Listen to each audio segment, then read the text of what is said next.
क्यों?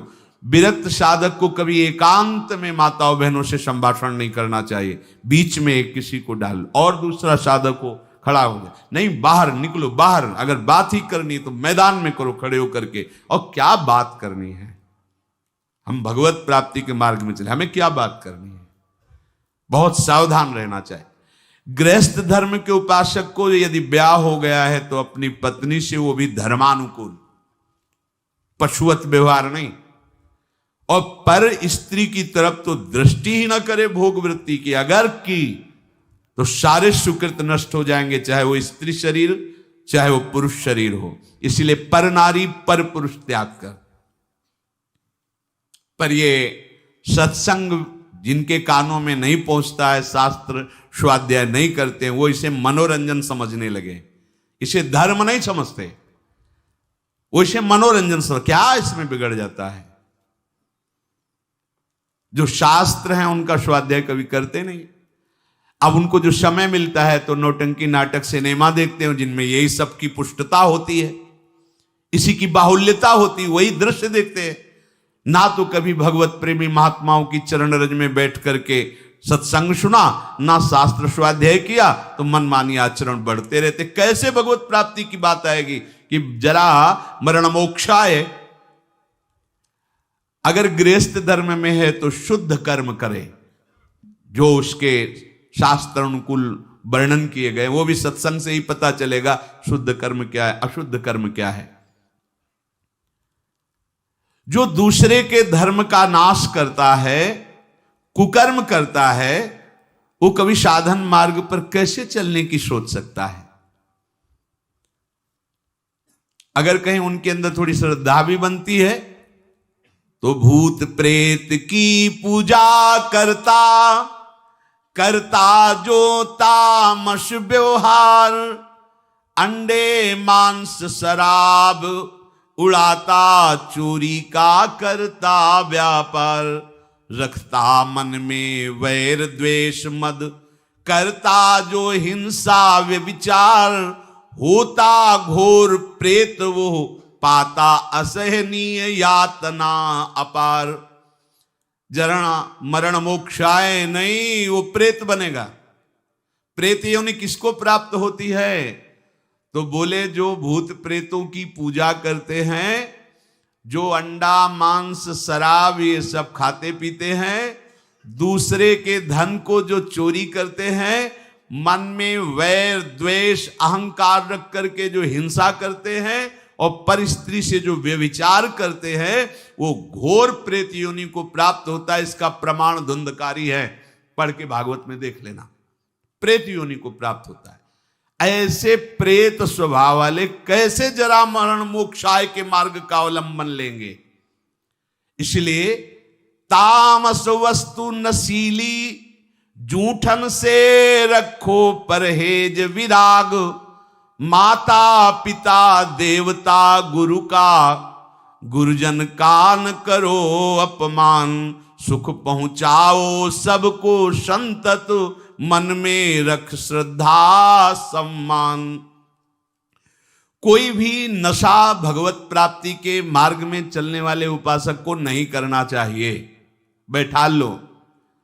आजकल ये भी बहुत सूक्ष्मता से साधन मार्ग वालों को गिराने के लिए प्रवेश कर गया है कि थोड़ी सी भांग खा लो, बस भगवदानंद में डूब जाओगे, या एक दो चिलम फूंक लो, या अमुक अमुक अमुक।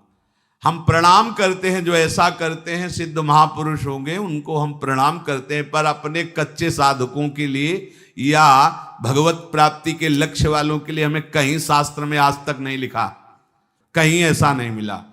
कुछ लोग उदाहरण देते हैं कि भगवान शंकर भी भांग खाते हैं। भगवान शंकर भांग खाते नहीं, पीते हैं, हलाहल जहर पीते हैं। जगत की रक्षा के लिए समुद्र मंथन में निकला हुआ हलाहल जहर पिया। तुम एक धतूरे का फल खा के दिखाओ तो तुम्हें माने उनकी समानता कर सकते हो? जगत रक्षा के लिए भगवान, और यहां से नीचे उतरने नहीं दिया है। यही है नीलकंठ। तुम एक घूंट पानी आरोक के दिखाओ, एक बूंद पानी चला जाए, खोक खोक करते रहोगे। पूरा हलाहल जहर समुद्र मंथन का यह आरोक लिया है, इसलिए नीलकंठ भगवान उनको कहा गया। कहते भगवान शंकर गांजा पीते, कभी देखा चिलम उड़ाते हुए भगवान शिव को?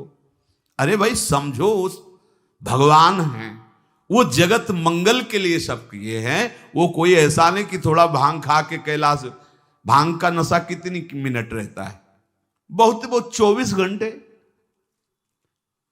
12 घंटे 24 घंटे। शंकर सहज स्वरूप समारा, लाग समाधि अखंड अपारा। 88,000 वर्ष तक की समाधि एक बार में, 88,000 वर्ष। 88 मिनट बैठ के बिना हिले दिखाओ हमें तुम। 88 मिनट बिना हिले डुले पद्मासन लगाओ और 88 मिनट बिना हिले डुले, शरीर कांप जाएगा। महापुरुषों के सत आचरण का तो अनुकरण नहीं करते, और उनकी जो महामहिम जगत रक्षा के लिए वृत्ति, उसको बोलते भगवान शंकर नशा करते। कोई भी तामस वस्तु, नशीली वस्तु अगर स्वीकार करेंगे तो शुद्ध भजन नहीं हो पाएगा। इसलिए जो कर रहे हैं वो सिद्ध है, हम प्रणाम करते हैं। हमारा निषेध करने का कोई बल ही नहीं है। शास्त्र कह रहा है तामस वस्तु नशीली कोई भी नशा नहीं होना चाहिए साधक के जीवन में। जूठन से रखो परहेज। गुरु की, आराध्य देव की जूठन के सिवा जीवन में किसी और की जूठन नहीं पानी चाहिए।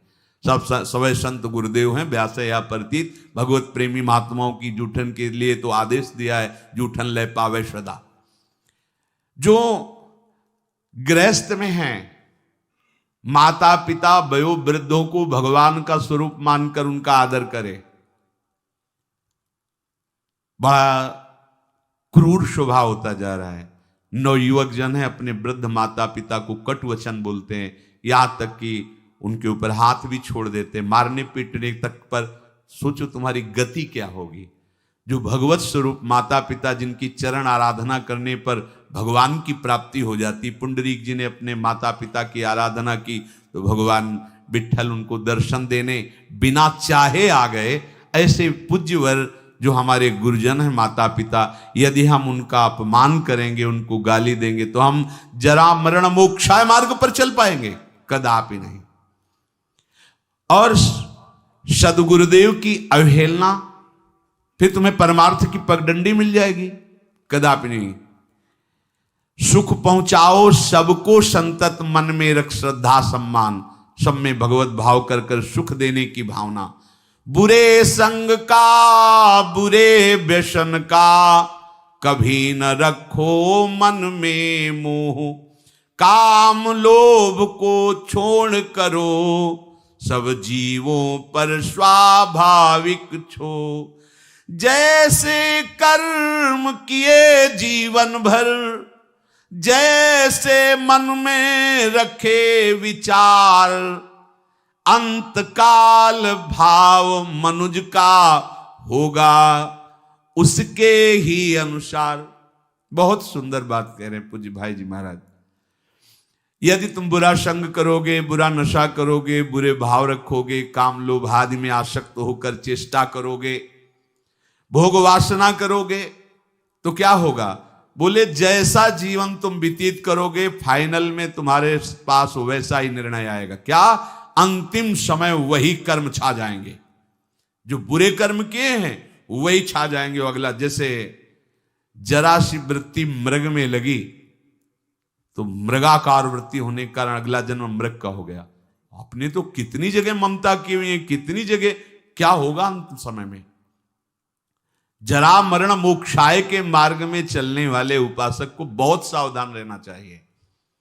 अंतकाल का भाव मनुज का होगा उसके अनुसार। जो जीवन में तुम कर रहे हो, अंतिम में वही भाव तुम्हारे आएगा।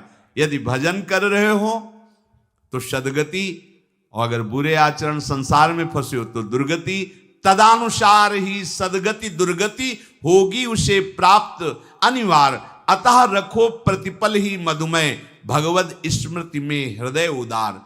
अपने हृदय को निरंतर भगवद स्मृति में लगाए हुए ही कार्यरत रहो। अगर आप इसको भगवद स्मृति को छोड़ते हैं कि आगे हम कर लेंगे, तो आगे नहीं होने वाला। मृत्यु समय की अनुपम सेवा, मन से दूर करे संसार। हमें मृत्यु बनानी, मृत्यु मृत्यु को महोत्सव बनाना है, हमारा आखिरी समय होना चाहिए। तो बोले इसके लिए क्या करो? संसार का चिंतन छोड़ना होगा।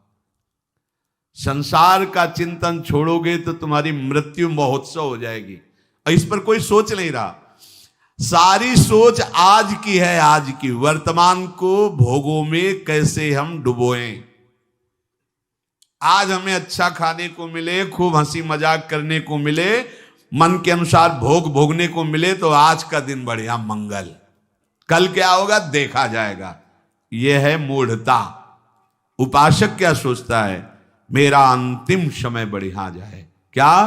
प्राणनाथ प्रीतम के चिंतन में, उनके ध्यान में, पावन चरण रज का स्पर्श करते हुए हमारा शरीर छूटे, हम प्रियालाल को प्राप्त हों।